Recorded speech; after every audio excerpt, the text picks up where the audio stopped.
thank you all for being here. The First Lady and I are grateful to the folks who are here, to Mayor Fry, to Mayor Carter, to Mayor-elect Herr, Commissioner Jacobson is here, and then to our community leaders. A thank you to Archbishop Hebda, and then to my friend. I feel very blessed to be in this space in Shiloh with my friend Bishop Howell.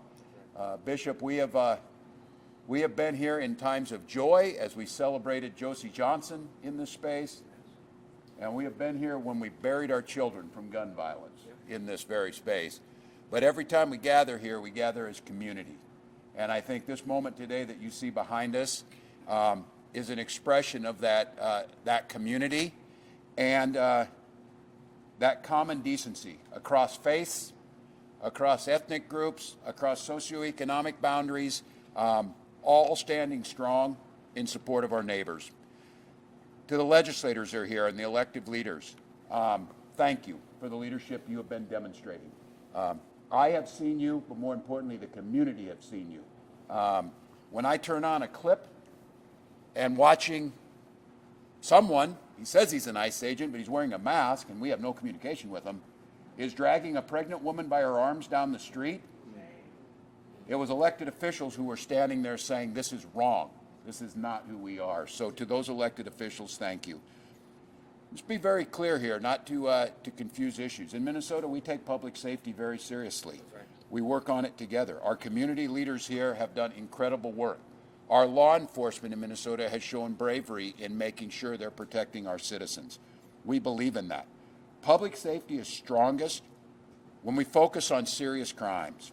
And when communities trust they will be treated fairly, with dignity, they will be given due process, and the rule of law is supreme. We're seeing none of that from the current administration. It's not about keeping people safe. It's about generating fear. It's about generating headlines. It's public safety by political theater. And not only is it not keeping people safe, it's putting people at risk. It's putting the people that they say they're targeting at risk. It's putting other innocent Minnesotans at risk. It's putting law enforcement at risk. Yeah, it is. And I will not be lectured about protecting law enforcement for the people who instigated January 6th and attacked people who were my friends of Capitol Police. Right. So Minnesotans will not be lectured by this administration about anything, especially about public safety and human decency. We saw yesterday a U.S. citizen, a member of SEIU, was racially profiled and harassed by ICE agents right here in Minneapolis. In Minnesota, we'll prosecute criminals because of their actions, regardless of their race, their background, their immigration status. That's right. But we'll never target people because of those things.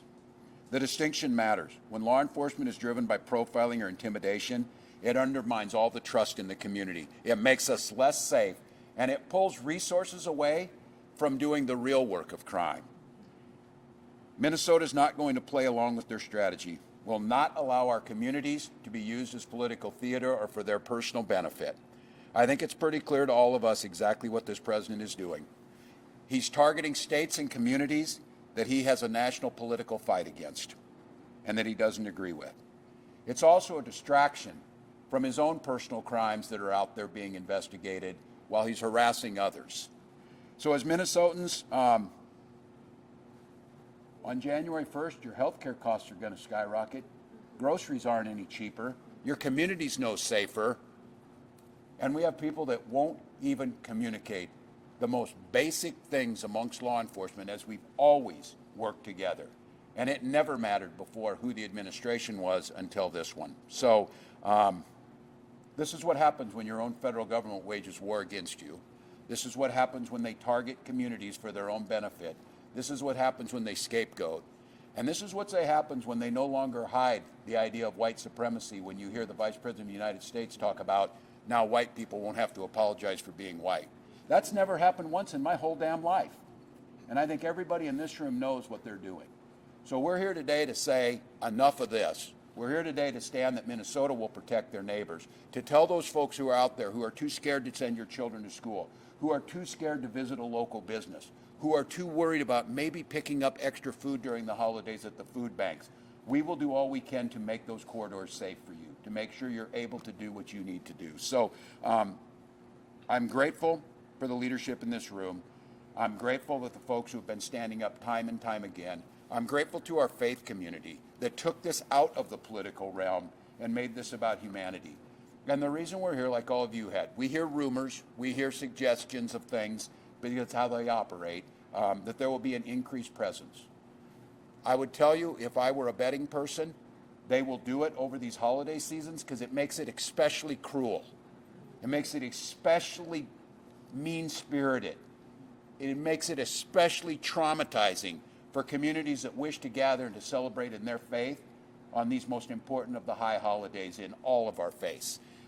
So I would fully expect, and we are preparing for, an influx of more agents, more of the very visible public theatrics of the raids, of the harassments, and you got faith leaders here. I would not put it past this administration to target midnight mass services amongst folks going to worship, because that's who they are. And God knows they're not going to church, or if they are, they're not doing it the way that we were taught. So with that,